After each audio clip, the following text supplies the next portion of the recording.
जयपुर के इस अंतर्राष्ट्रीय फिल्म फेस्टिवल में मेरा जी आपका स्वागत है। और ये जो आज ऑडियंस आपको सुनने आई है, मैं इनका भी स्वागत करना चाहूँगा।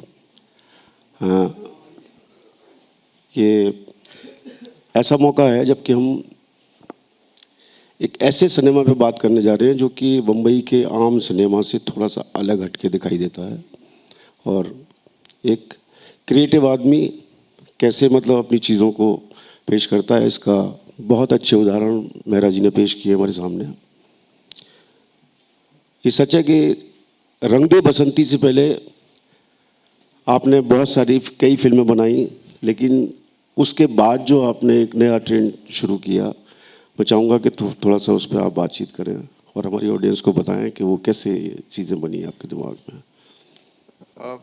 रंग दे बसंती मेरी दूसरी फिल्म थी, तो मैंने बहुत नहीं बनाई। उससे पहले अक्स बनाई थी। ऐसा कुछ है नहीं कि मेरा मानना ये रहता नहीं कि कोई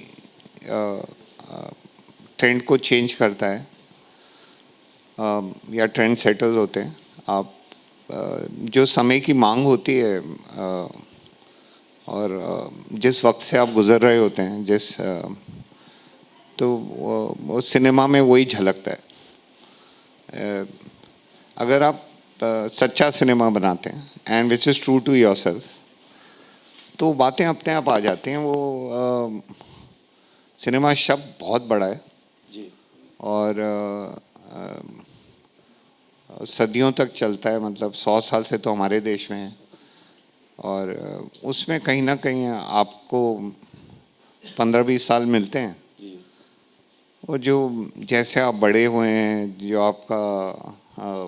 जो आपने देखा है अपने चारों तरफ, और जो आपकी अपनी मानसिकता होती है, वो आपके सिनेमा में आई जाती है। और सिनेमा क्या कि आप कुछ भी काम करें, आप जैसे हैं वो आ जाता है। जैसे आपके सिनेमा में दिल्ली अक्सर कहीं ना कहीं रिफ्लेक्ट होती ही है, मतलब चाहे क्योंकि मैं दिल्ली का रहने वाला हूँ।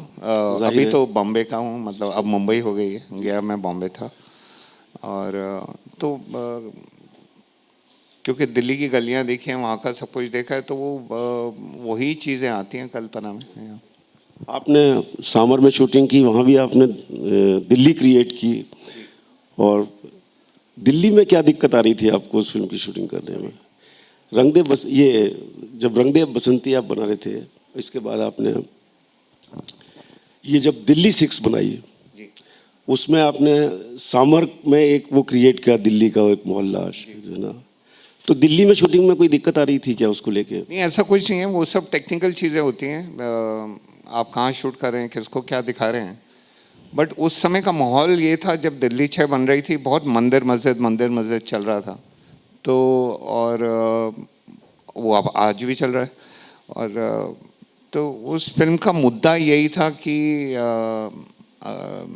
वो एक वहाँ पे एक मस्जिद है, जैसे तोड़ के मंदिर बनाना चाहते थे, क्योंकि 400 साल पहले वहाँ हनुमान का मंदिर था। तो ऐसा कोई को आपने प्रतीक बनाया था उसमें? हाँ, उसमें काला बंदर था। और तो बंदर हमारे अंदर ही है, मैं कहना ये चाह रहा था। और एक उसमें एक आईना था, एक फकीर आईना दिखाता रहता है लोगों को, बोलता है झांक ले झांक ले। और वो ओमपुरी को भी दिखाते हैं, अभिषेक बच्चन, वो बोलते हैं कि अल्लाह भी इसमें है, भगवान भी इसमें है, तू देख ले।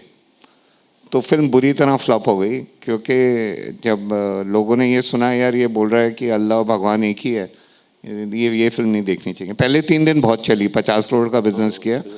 मंडे को उनको समझ में आ गया, यार ये तो हमारी फेथ को चैलेंज कर रहा है। लेकिन रंग दे बसंती ने तो काफी बड़े मतलब नए मानदंड रंग दे बसंती में आई वॉज वेरी लकी। एक तो कहानी बड़ी कमाल की थी जो कमलेश जी ने लिखी, और उसके बाद स्क्रीन प्ले पे काम करने का मौका मिला।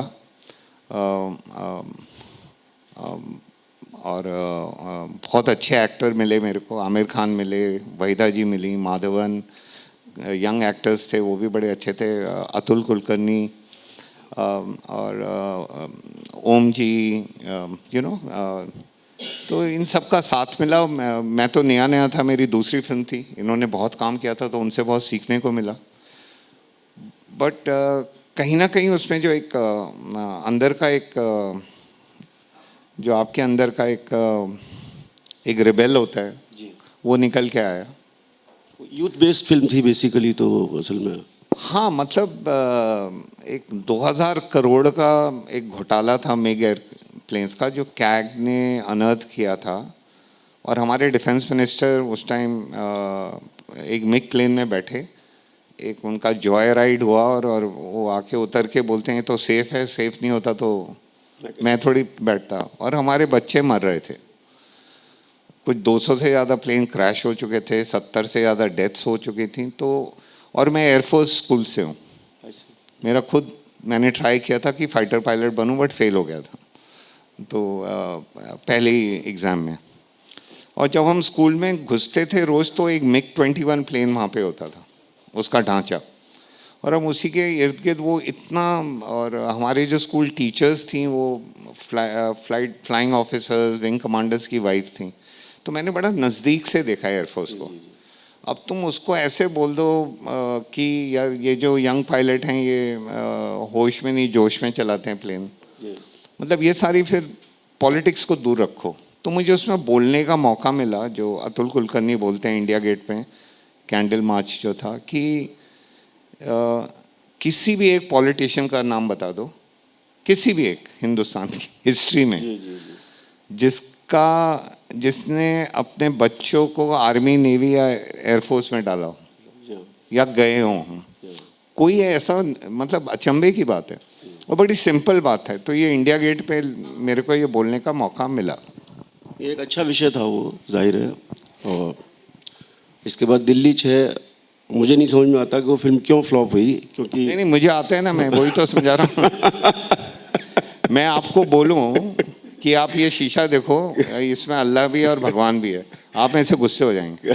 बट क्योंकि रंग दे बसंती इतनी बड़ी हिट हुई थी, मैंने कहा अभी ये बना के बोल दो, बाद में मौका देगा नहीं कोई और पैसे भी नहीं देगा। अभी बोल रहा है बड़ा हिट डायरेक्टर है तो वो जो 50 करोड़ जो कमाए 3 दिन में, वो शायद इसीलिए कमाए कि पिछली हिट थी उसकी वजह से। 100%। लेकिन विषय अच्छा था वैसे, वो बहुत बढ़िया था, जो आज भी रिलेवेंट है, मतलब अगर हम देखें तो।